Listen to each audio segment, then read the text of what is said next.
from the most powerful beings on Earth.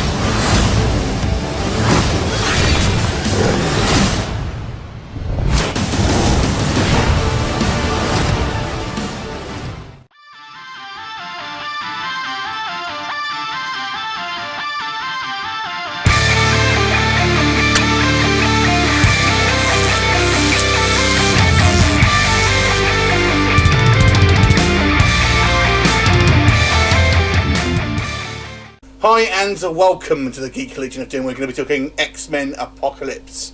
The millionth film in the X-Men series, once again directed by Bryan Singer.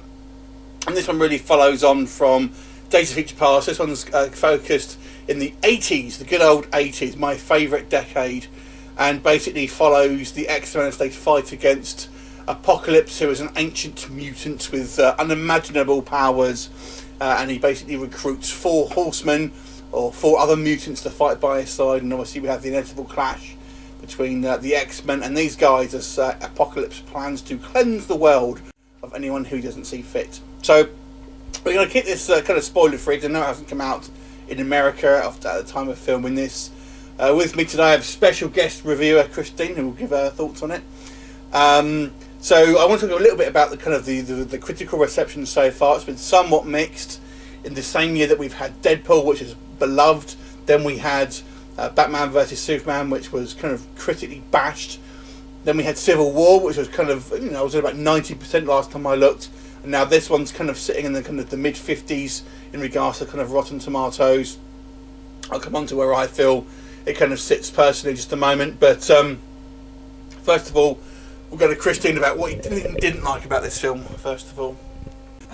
I think the film was pretty much centred around one character being more powerful than everyone else, and that was this character of Jean Grey. I didn't particularly think that the way the character had been developed was as good as perhaps some of the later in the series X-Men, where she was actually a much more developed and rounded individual.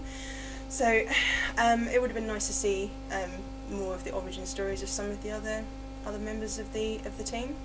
On the subject of obviously Sophie Turner, who plays Jean Grey, obviously you might know her from Game of Thrones.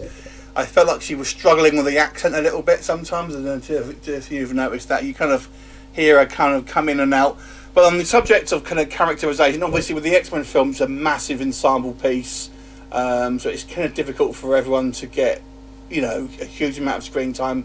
But if you are a fan of certain characters that were promised in this film, things like Jubilee, then you're going to be a little bit shortchanged here. I feel Psylocke was quite shortchanged here. Archangel, again, pretty shafted. So there are characters that I felt got a little shortchanged, if you were kind of expecting a little more from them. On the subject of my negatives, I want to talk about Apocalypse himself.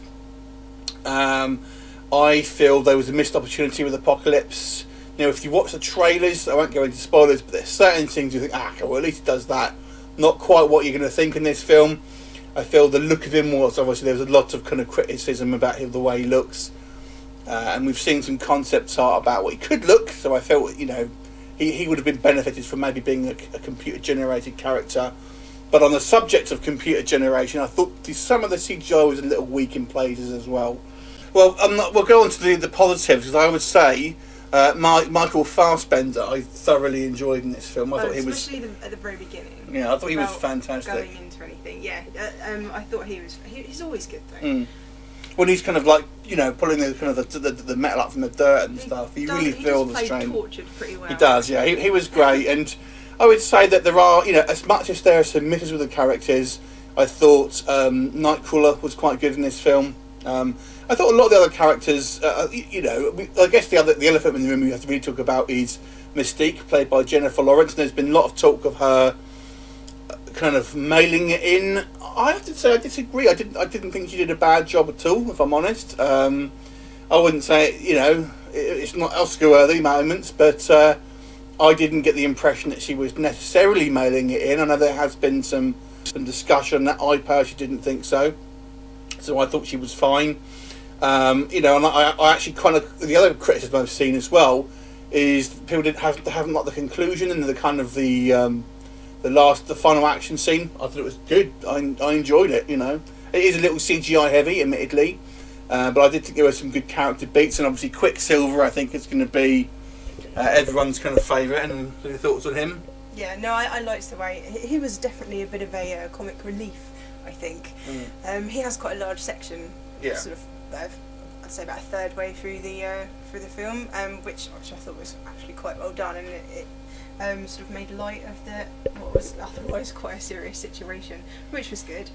I mean, to be honest with you, overall I felt this was a fairly strong film. If I'm completely honest, I don't feel it deserves the critical bashing that it's got. I mean, not as bad as Batman and Superman, but nonetheless, I think this is a fairly strong film. I have to say, I feel maybe I wouldn't put it as the best X-Men film, but I still feel it's pretty strong. I enjoyed it. I thought it was had some good beats in it, some good sequences, and there are a lot of kind of to quote Kevin Smith, deep cuts here, especially with the end credit sequence, and there is one, but it's really geeky, and I don't think unless you are very kind of well versed in comic mythology, it's going to be quite a hard one to I didn't get it. No.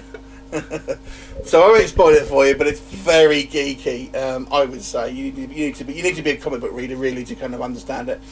So overall, out of 10, what would you say? What would you give it?